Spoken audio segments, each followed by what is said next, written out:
Good morning everyone. I hope कि आप सभी बहुत अच्छे होंगे। और आज हम डिस्कस करने वाले हैं south south cooperation. International relation में कुछ टॉपिक बहुत इंपॉर्टेंट रहते हैं, और स्पेशली जब हम इंडिया के एग्जामिनेशन की प्रिपरेशन करते हैं तो जो डेवलपिंग कंट्रीज़ के इशू हैं वो हमारे लिए इम्पॉर्टेंट हो जाते हैं समझना। तो साउथ साउथ कोऑपरेशन को आज हम डिटेल में डिस्कस करेंगे। तो डिटेल में डिस्कशन करने से पहले एक छोटी सी रिक्वेस्ट है गाइस, प्लीज़ अगर आप नए हैं तो प्लीज़ मेरे चैनल को सब्सक्राइब कर देना अगर आपको ये वर्थफुल लगता है और मेरा कंटेंट आपको हेल्पफुल लगता है। कमेंट ज़रूर करना अपनी फीडबैक, वो मेरे लिए बहुत वैल्यूएबल होती है। आपके सजेशंस हमेशा वेलकम हैं।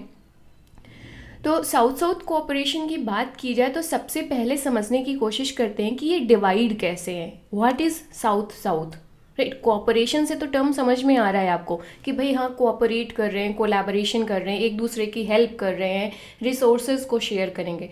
बट ये साउथ साउथ क्या है?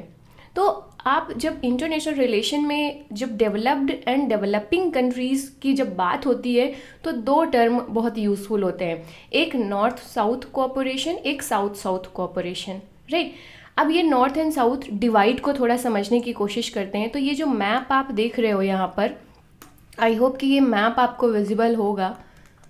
तो ये जो मैप आप देख पा रहे हो यहाँ पर, राइट। तो ये नॉर्थ का कंट्री, नॉर्थ कंट्रीज़ का मतलब होता है वो कंट्रीज़ जो डेवलप्ड हैं। अब डेवलप्ड किस सेंस में? उनका infrastructure, technology, living standard, purchasing power, GDP growth, economy, right, सारे डोमेन आ जाते हैं। Technology domain, social developments, right. तो हमारे जो ये इसको मेनली इस तरीके से डिवाइड किया गया है कि ज़्यादातर, मोस्ट ऑफ द, ना कि सभी, नहीं, most of the developed countries हमारे ग्लोब के नॉर्दर्न स्फीयर में लोकेटेड हैं, इसीलिए इन्हें नॉर्थ कहते हैं। These are the developed countries. Most इनके डिवीज़न का फीचर क्या है? डेवलपमेंट। जबकि कुछ कंट्रीज़ डेवलप, जैसे ऑस्ट्रेलिया हो गया आपका यहाँ पर, राइट, ये न्यूजीलैंड हो गया, साउथ अफ्रीका हो गया, ये साउथर्न ग्लोब में है बट ये भी डेवलप्ड कंट्रीज़ हैं। इसीलिए हम एक टर्म यूज़ करते हैं, most of the developed countries, not all, right. तो ये डिवीज़न है डेवलपमेंट के बेसिस पे। और ज़्यादातर जो डेवलपिंग कंट्रीज़ हैं, राइट, जो डेवलप, जैसे इंडिया हो गया, और लीस्ट डेवलप्ड कंट्रीज़, राइट, ये दोनों टाइप की जो कंट्रीज़ हैं ये आप देखोगे कि हमारे ग्लोब के जो साउथर्न हेमिस्फीयर है उस पे लोकेटेड हैं, जिसकी वजह से इन्हें साउथर्न कंट्रीज़ कहते हैं या साउथ कंट्रीज़ कहते हैं।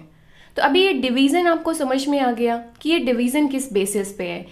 डेवलपमेंट के बेसिस पे है। So countries of the world are classified on the basis of development, right. और इस डेवलपमेंट के बेसिस पे दो क्लासिफिकेशन किए जाते हैं, नॉर्थ एंड साउथ। नॉर्थ में ज़्यादातर आपकी डेवलप्ड एंड रिच कंट्रीज आती हैं, और जो साउथ है उसमें developing and least developed countries आती हैं। तो आज जो हमारा डिस्कशन है वो है साउथ साउथ कोऑपरेशन। तो साउथ साउथ कोऑपरेशन का मतलब हो गया कि जब ये developing countries and least developing countries आपस में कोऑपरेशन करती हैं, एग्रीमेंट्स करती हैं, रिसोर्सेज को शेयर करते हैं, तो ये कहते हैं साउथ साउथ कोऑपरेशन। तो मुझे नहीं लगता कि अब इस टर्म में आपको कोई डाउट होगा, इस टर्म को आप ठीक से एक्सप्लेन कर सकते हो, राइट। तो अब जब आपको नॉर्थ साउथ डिवाइड समझ में आ गया है, तो अब हम समझने की कोशिश करते हैं कि what is south south cooperation.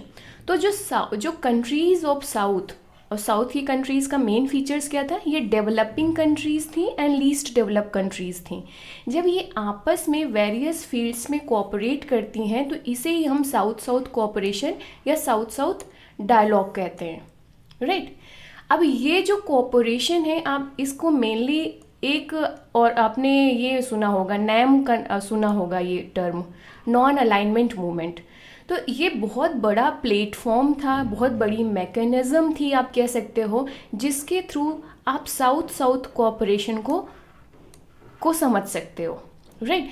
Non alignment के थ्रू वो सारी developing countries, least developed countries जो अभी न्यूली इंडिपेंडेंट थी, ज़्यादातर जो डेवलपिंग कंट्रीज़ और जो लीस्ट डेवलप्ड कंट्रीज़ हैं, आप देखोगे कि इनका हिस्टोरिकल बैकग्राउंड सेम है। कभी ना कभी ये कॉलोनियल स्टेट रहे हैं, जो हमारे कॉलोनियल मास्टर्स थे उनके, तो इनकी इकोनॉमिक एक्सप्लॉयटेशन खूब हुआ है। जब इकोनॉमिक एक्सप्लॉयटेशन हुआ है तो स्वाभाविक सी बात है इनका डेवलपमेंट उतना ठीक से हो नहीं पाएगा। आप इंडिया की ही एग्जांपल ले लो, राइट। 1947 में जाकर हमें इंडिपेंडेंस मिली है, राइट। और 1947 के तक हमारे इंडिया का जितना इकोनॉमिक एक्सप्लॉयटेशन हुआ था बहुत ज़्यादा हो गया। तो एक हम ऑलरेडी पिछड़े हो गए ना इस चीज़ पे। तो साउथ साउथ कोऑपरेशन बेसिकली ये आइडिया इमर्ज होता है 1970s। ये वो दौर था बेसिकली कि ज़्यादातर जो कंट्रीज़ थी हमारे Asian countries, Latin American countries, African countries, independence almost countries को मिल चुकी थी। तो ये न्यूली इंडिपेंडेंट कंट्रीज़ थे जिनके सामने बहुत बड़े बड़े चैलेंज थे। अपनी इकोनॉमी डेवलप करनी थी, सोशल डेवलपमेंट करना था, फूड सिक्योरिटी अचीव करनी थी, इंफ्रास्ट्रक्चर डेवलप करना था, एक पूरा एडमिनिस्ट्रेटिव सिस्टम को स्टेबल करना था, पॉलिटिकल स्टेबिलिटी चाहिए थी। तो इस समय इन कंट्रीज़ ने आपस में कोऑपरेशन शुरू किया, राइट। अब इससे रिलेटेड यूनाइटेड नेशंस में भी कुछ स्टेप्स लिए गए हैं, उसे भी एक बार देख लेते हैं। तो साउथ साउथ कोऑपरेशन के लिए जो हमारी यूनाइटेड नेशन की जनरल असेंबली है, अब यूनाइटेड नेशन में तो सभी मेंबर हैं, डेवलप्ड कंट्रीज़ भी हैं, डेवलपिंग कंट्रीज़ हैं। तो general assembly of the United nation basically क्या है, इसमें एक रेजोल्यूशन लाया गया। ये रेजोल्यूशन का नाम था आपका 58/220, जिसमें से ये डिसाइड किया गया कि हम एक साउथ साउथ कोऑपरेशन डे मनाएंगे, और ये डे तय किया गया था 12 सितंबर को, राइट। अब ये सारी एडिशनल पॉइंट्स आप अपने एग्ज़ाम में मेंशन कर सकते हो एक्स्ट्रा मार्क्स के लिए। Getting it. अब ये क्यों आया भाई, डेवलप्ड कंट्रीज़ तो नहीं चाहेंगी कभी भी कि ऐसा हो, लेकिन जब 1970s में ऑलमोस्ट कंट्रीज़ को इंडिपेंडेंस मिल गई थी, राइट, तो उनकी मेंबरशिप यहाँ पर बढ़ने लगी यूनाइटेड नेशन की जनरल असेंबली में। अब कोई ऑर्गेनाइजेशन है, अचानक से इन्फ्लक्स होता है developing and least developing countries का यहाँ पर, और इस ऑर्गेनाइजेशन में इन जो साउथ साउथ कंट्रीज़ हैं ना, इनकी मेंबरशिप बढ़ जाती है।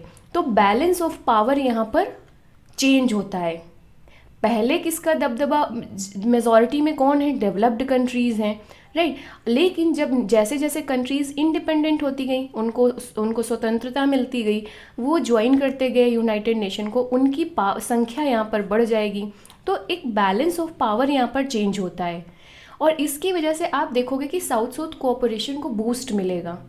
Getting it. तो आई होप कि ये साउथ साउथ कोऑपरेशन क्या है ये समझ में आ गया होगा, और यूनाइटेड नेशन से रिलेटेड कुछ जो रेजोल्यूशन है वो मेंशन मैंने एडिशनल पॉइंट के रूप में किया है।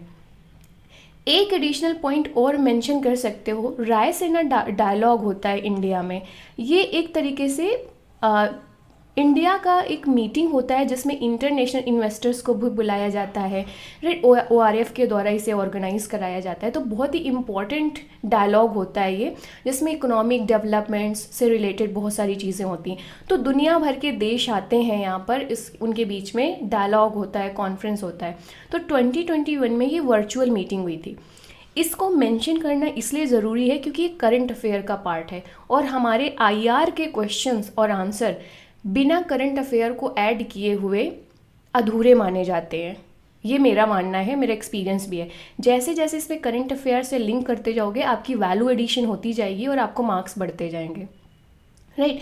तो हमारे जो एक्सटर्नल मिनिस्टर हैं जयशंकर, उन्होंने इस बात पे स्ट्रेस किया, जोर दिया कि साउथ साउथ कोऑपरेशन बहुत ज़रूरी है, और हमें जो ह्यूमैनिटेरियन असिस्टेंस, राइट, जैसे मान लीजिए नेपाल में अर्थक्वेक आया था तो इंडिया ने अपनी सप्लाई सिस्टम भेजी थी वहाँ पर, राइट। तो ये ह्यूमैनिटेरियन असिस्टेंस कि भाई डिज़ास्टर के टाइम पे असिस्ट करना, सपोर्ट करना, अपनी आर्मी भेज देना, राइट, फूड भेज देना, ये सारे क्या हैं, humanitarian assistance and disaster assistance. आप मेडिसिन्स भेज रहे हो, फूड पैकेज भिजवा रहे हो, आर्मी असिस्टेंट भिजवा रहे हो, राइट। तो ये सारे पे साउथ साउथ कोऑपरेशन पे इन्होंने स्ट्रेस दिया कि हमें साउथ साउथ कोऑपरेशन को बढ़ावा देना चाहिए on the basis of humanitarian assistance and disaster assistance.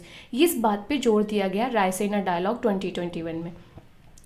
तो आप इसकी रेलेवेंसी देख सकते हो। डेवलप कब हुआ था आपका, ये हमने अभी पीछे वाली स्लाइड में पढ़ा था 1970s के आसपास, बट स्टिल आप देखोगे कि इसकी रेलेवेंस है, तभी ना इसे जोड़ दिया जा रहा है और रायसीना डायलॉग जैसी मीटिंग्स पे इसे हाईलाइट किया गया इस पॉइंट को। तो ये भी आपका वैल्यू एडिशन पॉइंट है, इसे ऐड कर लेना। तो अब मैं समराइज करती हूँ साउथ साउथ कोऑपरेशन को। तो साउथ साउथ कंट्रीज़ आपको समझ में आ गई कि क्या कंट्रीज़ हैं ये, developing countries and least developed countries. जी, किस सेंस में, सभी डोमेन में, चाहे वो पॉलिटिकल डोमेन में हो। पॉलिटिकल डोमेन में कैसे, यहाँ पर देखोगे कि अभी पॉलिटिकल इनस्टेबिलिटी है, डेमोक्रेटिक सिस्टम अभी उतने स्ट्रॉन्ग नहीं हुए हैं, राइट। कभी तख्ता पलट हो जाता है, कभी आर्मी कोप हो जाता है इनमें, राइट। तो अभी उतनी स्टेबिलिटी नहीं आई है। इवन सिटीजन्स हैं, उन्हें भी अभी अपने राइट्स के बारे में, ड्यूटीज़ के बारे में उतने अवेयर नहीं है, राइट। तो अभी पॉलिटिकल डोमेन में इनका असिस्टेंस और कोऑपरेशन देखने को मिलता है। आप देखोगे कि ना हमारे पार्लियामेंट से हमारे जो डेलीगेट्स हैं वो जाते हैं, राइट। पार्लियामेंटेरियंस हमारे का एक ग्रुप है और ये डेवलपिंग कंट्रीज़ वाले आपस में शेयर करते हैं आइडियाज़ कि हम कैसे डेमोक्रेसी को स्ट्रेंथन करें। इसके बाद से इकोनॉमिक फील्ड में, इकोनॉमिक डोमेन में अब ये देखोगे इंडिया भी बहुत सारे कंट्रीज़ को क्या देता है, एड, इकोनॉमिक एड प्रोवाइड करता है, जिसे हम असिस्टेंस कहते हैं, या लोन जैसे देना फॉर एग्जांपल ना। सो इकोनॉमिक एड प्रोवाइड करना, टेक्नोलॉजी प्रोवाइड करना। सोशल डोमेन में आप देखोगे पीपल टू पीपल कांटेक्ट करना, राइट, लिविंग स्टैंडर्ड बढ़ाना लोगों को, ह्यूमन राइट्स के बारे में, कल्चरल शेयर किया जाता है, इन्वायरमेंटल शेयर, टेक्नोलॉजिकल डोमेन। तो ये सारे बहुत सारे डोमेन हैं, एनर्जी डोमेन आप कर सकते हो। तो ऑलमोस्ट एवरी डोमेन्स में ये लोग कोऑपरेट कर रहे हैं। अब कोऑपरेशन कैसे करेंगे, नॉलेज शेयर करेंगे, राइट। अब फॉर एग्जांपल इंडिया की डेमोक्रेसी सिस्टम को ले लेते हैं। तो इंडिया में जो डेमोक्रेसी है, कहीं ना कहीं जो हमारे नेबर कंट्रीज़ हैं उनके कंपैरिजन में सक्सेसफुल रही है इंडिया की डेमोक्रेसी, राइट। तो हमारे पास जो नॉलेज है, राइट, या आप कह सकते हो कि एजुकेशन से रिलेटेड जो नॉलेज है कि जो इंस्टीट्यूशन, या हमारे मेडिकल फील्ड में हो गया, तो जो भी नॉलेज है उसको शेयर करना आपस में, ताकि वो दूसरे कंट्रीज़ के लिए भी बेनिफिट करें। स्किल्स को शेयर करना, एक्सपर्टीज़, रिसोर्सेज को हम शेयर करते हैं, हम बहुत सारे कंट्रीज़ को लोन भी देते हैं, राइट। एनर्जी को हम शेयर करते हैं, आप बांग्लादेश के साथ देख लो, भूटान के साथ देख लो, आप श्रीलंका को हमने कितनी असिस्टेंस दी है, राइट। अफ्रीकन नेशंस पे देख लो आप, वहाँ पर जाकर हम लोग अपने मेडिकल सप्लाईज जो करते हैं, ये सारी चीज़ें। तो ये share of knowledge, skills, expertise and resources ये developing and least developing countries आपस में करती हैं, और कोशिश ये करते हैं कि इन कंट्रीज़ के जो डेवलपमेंट गोल्स हैं उसको अचीव करने में एक दूसरे की हेल्प करें। Getting it. अब ये जो कोऑपरेशन है आपका, ये बायलैटरल भी हो सकता है, जैसे फॉर एग्जांपल इंडिया और बांग्लादेश का हो गया, या मान लीजिए इंडिया और श्रीलंका का हो गया। तो ये है बायलैटरल, जब दो कंट्रीज़ के बीच में हो रहा है। रीजनल का मतलब हो गया जैसे मान लीजिए साउथ एशिया। अब साउथ एशिया में सार्क और बनाया गया एक ऑर्गेनाइजेशन, राइट। सार्क के थ्रू कोशिश की गई कि हम जो साउथ एशिया की कंट्रीज़ हैं उनके बीच में कोऑपरेशन करेंगे। अब इसमें आप देखोगे कितने कंट्रीज़ थे, मुझे सार्क की कंट्रीज़ बताना कमेंट में। तो जैसे इंडिया, अफ़गानिस्तान हो गया आपका, पाकिस्तान हो गया, नेपाल, बांग्लादेश, भूटान, श्रीलंका। तो ये सारे कंट्रीज़ के बीच में कोऑपरेशन हो रहा है एक ऑर्गेनाइजेशन के थ्रू, राइट। तो ये रीजनल कोऑपरेशन हो गया। अब इंट्रा रीजनल हो सकता है। इंट्रा रीजनल कैसे, जैसे कि साउथ एशियन कंट्रीज़ हो गई एंड दूसरा, और इनका ऑर्गेनाइजेशन क्या है, सार्क, राइट। ये क्या है, सार्क। और साउथ ईस्ट एशिया, ये एक रीजन हो गया जिनका ऑर्गेनाइजेशन क्या है, आसियान, राइट। तो ये हो गया इंट्रा रीजनल, दो रीजन के बीच में कोऑपरेशन हो रहा है। कंट्रीज़ कौन सी इन्वॉल्व हैं ये हमेशा माइंड में रखना, developing countries and least developed countries जो हैं। डेवलप्ड कंट्रीज़ का यहाँ कोई सीन नहीं है, वो हम नॉर्थ साउथ में पढ़ेंगे, राइट। तो इस तरीके से आप देखोगे कि ये कई डायमेंशन में होता है, bilateral, regional, intra regional, inter regional, right, ये सारी चीज़ें। तो ये साउथ साउथ कोऑपरेशन अब आपको यहाँ से समझ में आ जाना चाहिए आई थिंक। नेक्स्ट चलते हैं कि इसकी इम्पोर्टेंस क्या है। क्यों हमारे लिए ज़रूरी है साउथ साउथ कोऑपरेशन, क्यों इतना इसको इम्पोर्टेंस दिया जा रहा है, क्यों रायसेना जैसे डायलॉग में हमारे जो एक्सटर्नल मिनिस्टर हैं वो उसे स्ट्रेस कर रहे हैं इस इशू पर। तो इम्पोर्टेंस इसकी बहुत ही सिग्निफिकेंट है गाइस। देखो, सबसे पहले तो developing countries and least developed countries जो है ना, इनके पास रिसोर्सेज की कमी होती है, राइट। जब रिसोर्सेज की कमी है तो इंडिविजुअली तो ये लोग नहीं डेवलप कर सकते, अपने डेवलपमेंटल गोल को अचीव कर सकते हैं। तो ज़रूरी है कि अपने रिसोर्सेज को ना पूल करें। पूल करने का मतलब है सारी कंट्रीज़ के पास जो नॉलेज है, टेक्नोलॉजी है, उसको कलेक्टिवली यूज़ करें, राइट। तो रिसोर्सेज को पूल करके एक कलेक्टिव अप्रोच अडॉप्ट किया जाता है, जिसके थ्रू ये लोग अपने डेवलपमेंटल गोल को अचीव करने की कोशिश करते हैं। जैसे इकोनॉमिक हो गया आपका, सस्टेनेबल डेवलपमेंट हो गया, टेक्नोलॉजिकल हो गया। तो कलेक्टिव अप्रोच, वो कहते हैं ना जैसे हमारे यहाँ की एक से भला दो, राइट। तो कलेक्टिव अप्रोच बहुत इंपॉर्टेंट रखता है अगर आपको प्रॉब्लम्स और इश्यूज़ को डील करना है। और दूसरी चीज़ है, कलेक्टिव अप्रोच तब भी इम्पॉर्टेंट है जब आपको अपनी आवाज़ इंटरनेशनल प्लेटफॉर्म पे उठाना है, राइट। अगर मान लीजिए इंडिया अकेले अपनी आवाज़ उठा रहा है तो कोई कौन सुनने वाला है। लेकिन यही अगर नैम के थ्रू अपनी आवाज़ को अपने मुद्दों को रख रहे हैं इंटरनेशनल प्लेटफॉर्म में, फॉर एग्जांपल यूनाइटेड नेशन की जनरल असेंबली में, तो नैम में इतनी सारी कंट्रीज़ हैं, इतने कंट्रीज़ मेंबरशिप है, कलेक्टिव वॉइस जाएगी तो उसकी इम्पोर्टेंस बढ़ जाती है। तो कलेक्टिव अप्रोच बहुत ज़रूरी है। Then common experience of colonialism. ज़्यादातर कंट्रीज़ जो साउथ साउथ कोऑपरेशन में इन्वॉल्व हैं, तो इन कंट्रीज़ का एक कॉमन एक्सपीरियंस रहा है इनका इकोनॉमिक एक्सप्लॉयटेशन से रिलेटेड, क्योंकि कभी न कभी ये कॉलोनी रही हैं, राइट। तो इससे क्या है, ये इन लोगों को अपना जो डेवलपमेंट पाथ है ना, लगभग सिमिलर है।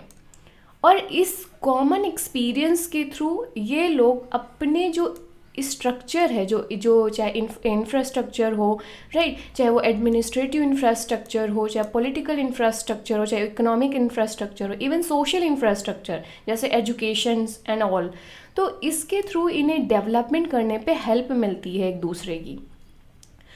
और थर्ड इम्पॉर्टेंट पॉइंट ये है कि ये साउथ साउथ कोऑपरेशन में जो कंट्रीज़ इन्वॉल्व हैं, इनकी ज़्यादातर आप देखोगे कि जो प्रॉब्लम्स और इश्यूज़ हैं वो कॉमन हैं। कॉमन कैसे हैं? इन सभी कंट्रीज़ में आपको देखने को मिलेगा लगभग कि जो इकोनॉमिक इंफ्रास्ट्रक्चर है वो बहुत पुअर है। इकोनॉमिक इंफ्रास्ट्रक्चर में बहुत सारी चीज़ें आ जाती हैं, जैसे मान लीजिए एनर्जी भी आ जाएगा। तो सप्लाई ऑफ एनर्जी देख लीजिए कि कितनी सारी कंट्रीज़ हैं, इवन इंडिया में भी बहुत सारे एरियाज़ हैं जहाँ पर अभी भी 24 आवर्स जो इलेक्ट्रिसिटी है वो सप्लाई नहीं होती। अब इकोनॉमिक प्रोडक्शन करने में एनर्जी बहुत इंपॉर्टेंट फैक्टर्स रखता है। फिर जैसे मान लीजिए आप इन इकोनॉमिक इंफ्रास्ट्रक्चर में हमारे जो ट्रांसपोर्टेशन हो गया, राइट, वो भी हमारे यहाँ इतना आसान नहीं है। अब एक्सप्रेसवे बनने लग गए हैं, रोड अच्छी नहीं रहेंगी, रेलवेज़ ऐसे रहेंगे, डिले रहेंगे। तो poor economic infrastructure common problem है। तो जब कॉमन प्रॉब्लम है तो कॉमन सोल्यूशन भी निकाला जा सकता है। इलिटरेसी आपको देखने को मिलेगी, रिक्वायर्ड स्किल्स नहीं होंगी। हम एजुकेशन इंस्टीट्यूशन के थ्रू डिग्री तो ले लेते हैं, बट हमारे पास वो रिक्वायर्ड स्किल्स नहीं होती हैं जो हमें एम्प्लॉयमेंट दिला सके, राइट। इसके बाद से अनएम्प्लॉयमेंट की प्रॉब्लम, पॉवर्टी की बहुत ज़्यादा प्रॉब्लम है इन कंट्रीज़ में, लैक ऑफ टेक्नोलॉजी, हंगर।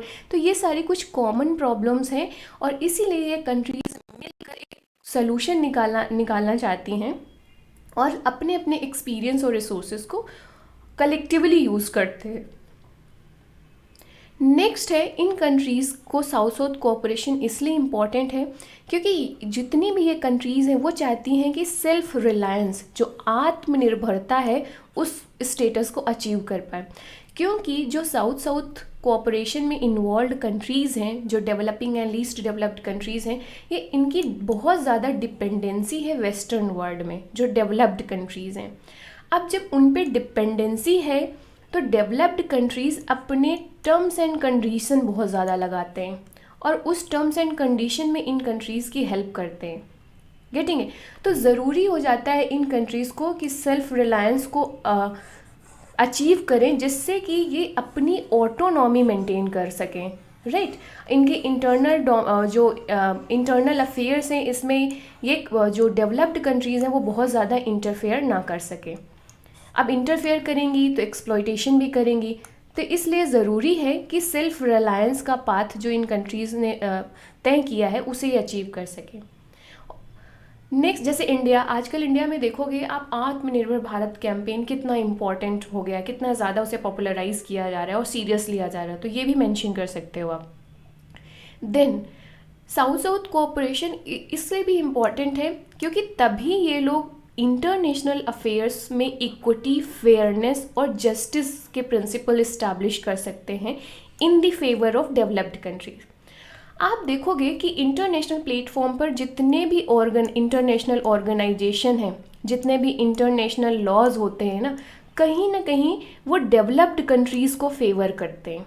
तो ये डिस्क्रिमिनेटिव इन नेचर हो जाते हैं ना, भेदभाव होता है डेवलप्ड कंट्रीज़ के साथ में। क्यों? क्योंकि भाई इन इंटरनेशनल ऑर्गेनाइजेशन को सबसे ज़्यादा फंडिंग कहाँ से मिलती है? डेवलप्ड कंट्रीज़ के थ्रू ही ना। डेवलपिंग कंट्रीज़ के पास तो पैसा ही नहीं है अपनी डेवलपमेंट के लिए, वो क्या फंडिंग करेंगे, तो इनका कंट्रीब्यूशन कम होता है। तो ज़्यादातर जब जिसके जो रिसोर्सेज दे रहा है, जो फंडिंग दे रहा है, तो उसकी से ज़्यादा हो जाती है, ये बाय डिफ़ॉल्ट हो जाएगा। दो की कहने को कहेंगे कि नहीं हम ट्रांसपेरेंट हैं, अकाउंटेबल हैं, किसी का इंटरफेयर नहीं है, बट इन रियलिटी ऐसा होता है। तो अगर हम इंटरनेशनल लेवल पे इक्विटी, फेयरनेस और जस्टिस जैसे प्रिंसिपल को इस्टेब्लिश करना है तो साउथ साउथ कोऑपरेशन बहुत ज़रूरी है ताकि अपनी कलेक्टिव वॉइस को ये रख सकें। अब यहाँ पर एक एग्जांपल दे सकते हो कॉमन बट डिफरेंशिएटेड रिस्पॉन्सिबिलिटी। ये एक टर्म आजकल क्लाइमेट चेंज से रिलेटेड जो मीटिंग्स होती हैं उनमें यूज़ होता है, कॉमन बट डिफरेंशिएटेड रिस्पॉन्सिबिलिटी।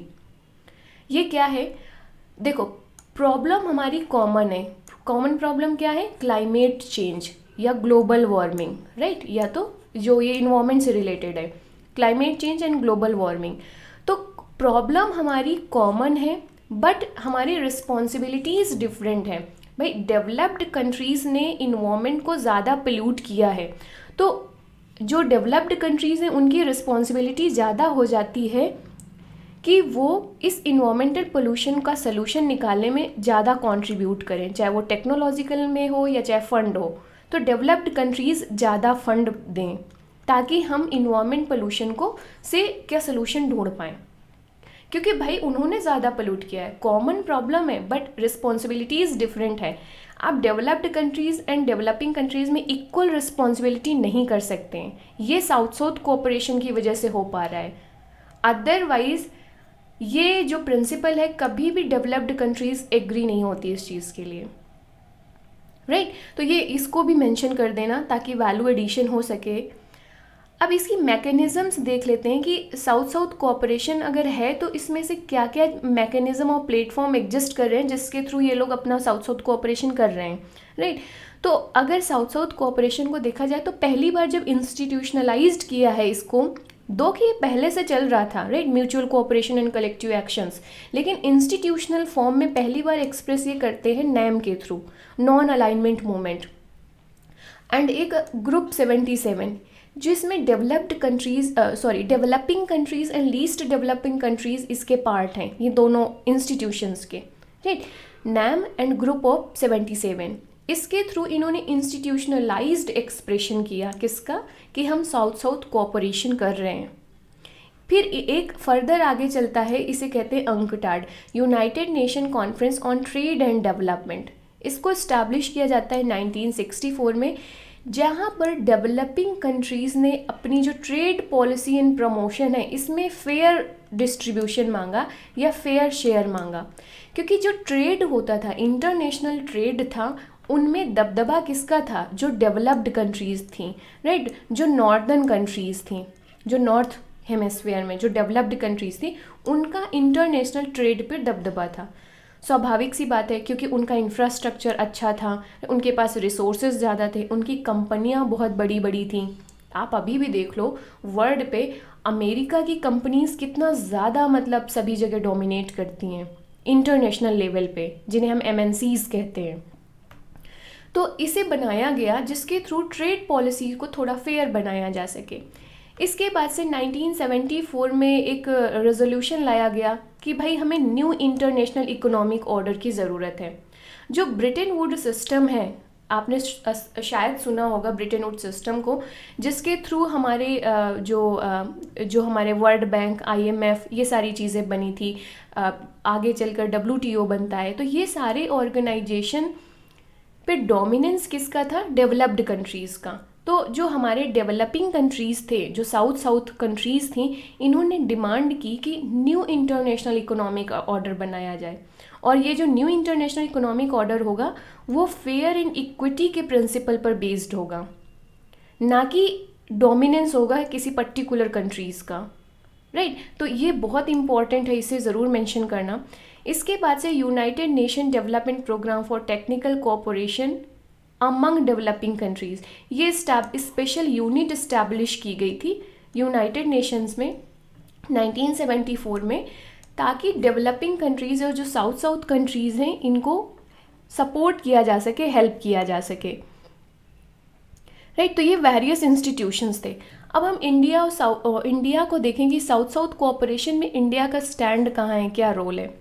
तो आपको पता है कि इंडिया हमेशा से सपोर्ट करता है और हमेशा से इसका मेन एक्सपोनेंट रहा है साउथ साउथ कोऑपरेशन को। चाहे आप नैम का फॉर्मेशन देख लें, भाई नैम के फॉर्मेशन में भी इंडिया का बहुत बड़ा रोल रहा है, राइट। इसके बाद से ग्रुप आप ये G77 अंकटाड वाला देख लें, राइट। इसके बाद से इंडिया, ब्राज़ील, साउथ अफ्रीका, ये जो इसका फाउंडेशन हुआ, तो ये बहुत सारे ऑर्गेनाइजेशंस हैं, राइट, जिसमें आप देखेंगे कि साउथ साउथ कोऑपरेशन में इंडिया एक बहुत ही इम्पॉर्टेंट एक्सपोनेंट रहता है। और इंडिया हमेशा सपोर्ट करता है कि जो साउथ साउथ कोऑपरेशन की प्रोसेस है इसको और स्ट्रॉन्ग बनाया जाए, इंडिविजुअल लेवल पे भी और कलेक्टिव लेवल पे भी इंडिया का सपोर्ट रहा है। तो इंडिया, नैम बहुत इंपॉर्टेंट है। जब नैम की मीनिंग देखना तब आप जो मीटिंग्स देखोगे तो इंडिया का उसमें बहुत ही लीडिंग रोल रहता है।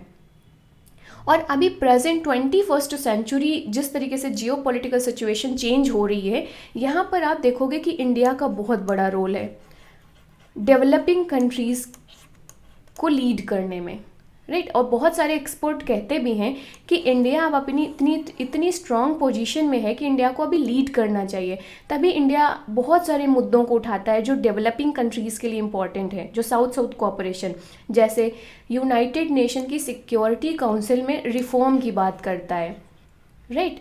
जो यूनाइटेड नेशंस की सिक्योरिटी काउंसिल है, राइट, उस पर रिफॉर्म की बात करता है कि इसकी मेंबरशिप में चेंज किए जाएं और अपनी परमानेंट मेंबरशिप क्लेम करता है, राइट। इसी तरीके से आप अभी देखोगे हमारे यहाँ एक इंटरनेशनल सोलर अलायंस बनाया गया, राइट, ताकि हम एनर्जी सिक्योरिटी को अचीव कर पाए। इसका जो हेडक्वार्टर है वो भी गुरुग्राम में है, इंडिया में है।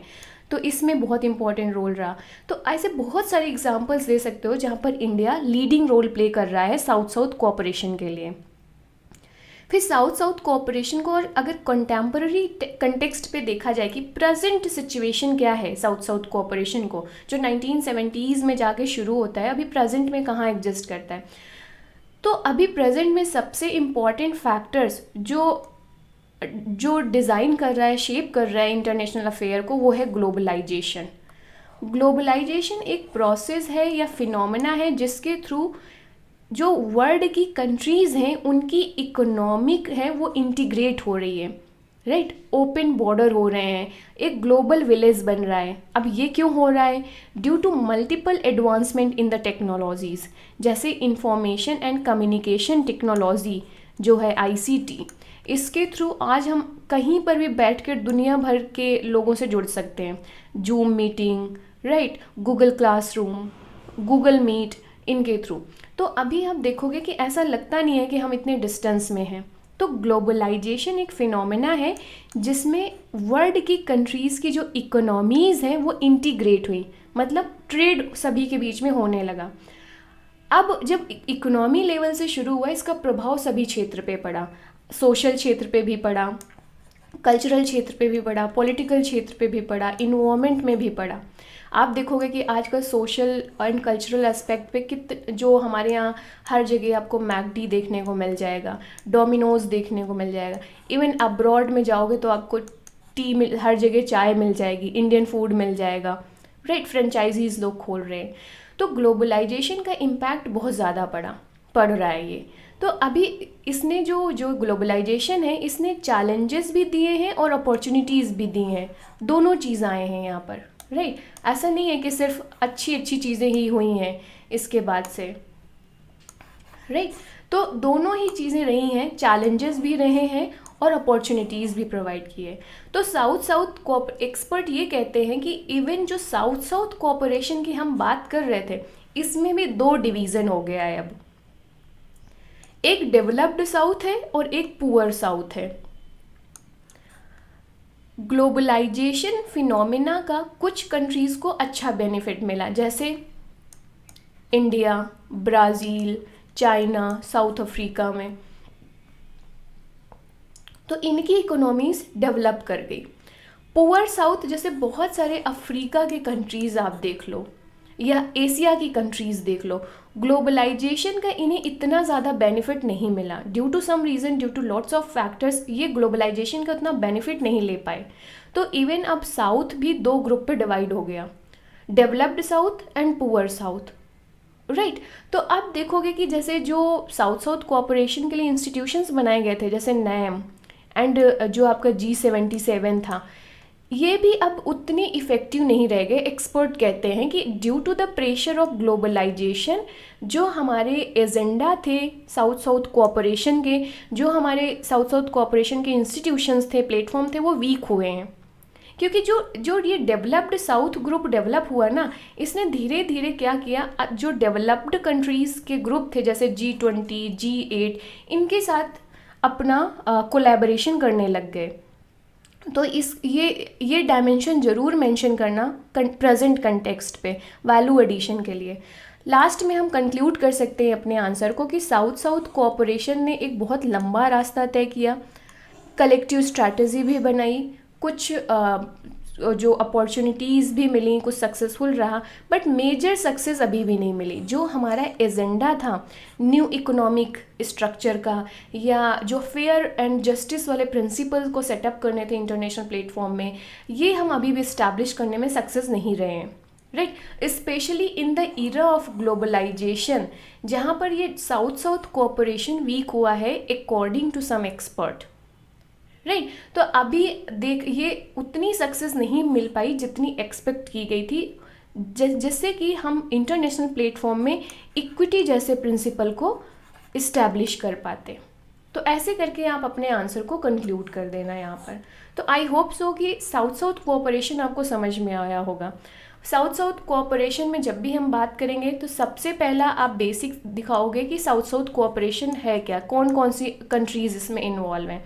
फिर आप देखोगे कि साउथ कोऑपरेशन कैसे हो रहा है, कौन से इंस्टीट्यूशंस और प्लेटफॉर्म बनाए गए हैं साउथ कोऑपरेशन के लिए, राइट। यूनाइटेड नेशंस का भी मेंशन करना है इसमें। फिर आप इंडिया का रोल भी देना है इसमें कि इंडिया की क्या भूमिका रही है साउथ कोऑपरेशन में। फिर आप क्या कर सकते हो, प्रेजेंट कॉन्टेक्स्ट पे ज़रूर डायमेंशन ऐड करना साउथ कोऑपरेशन का। इससे क्या होगा, आप जैसे रायसीना डायलॉग मेंशन कर सकते हो, फिर ये मेंशन कर सकते हो कि ग्लोबलाइजेशन का इस पर क्या असर पड़ा, कैसे ग्लोबल साउथ जो है वो आपका poor south and developed south में डिवाइड हुआ। इसके बाद आप अपने आंसर को कंक्लूड कर सकते हो।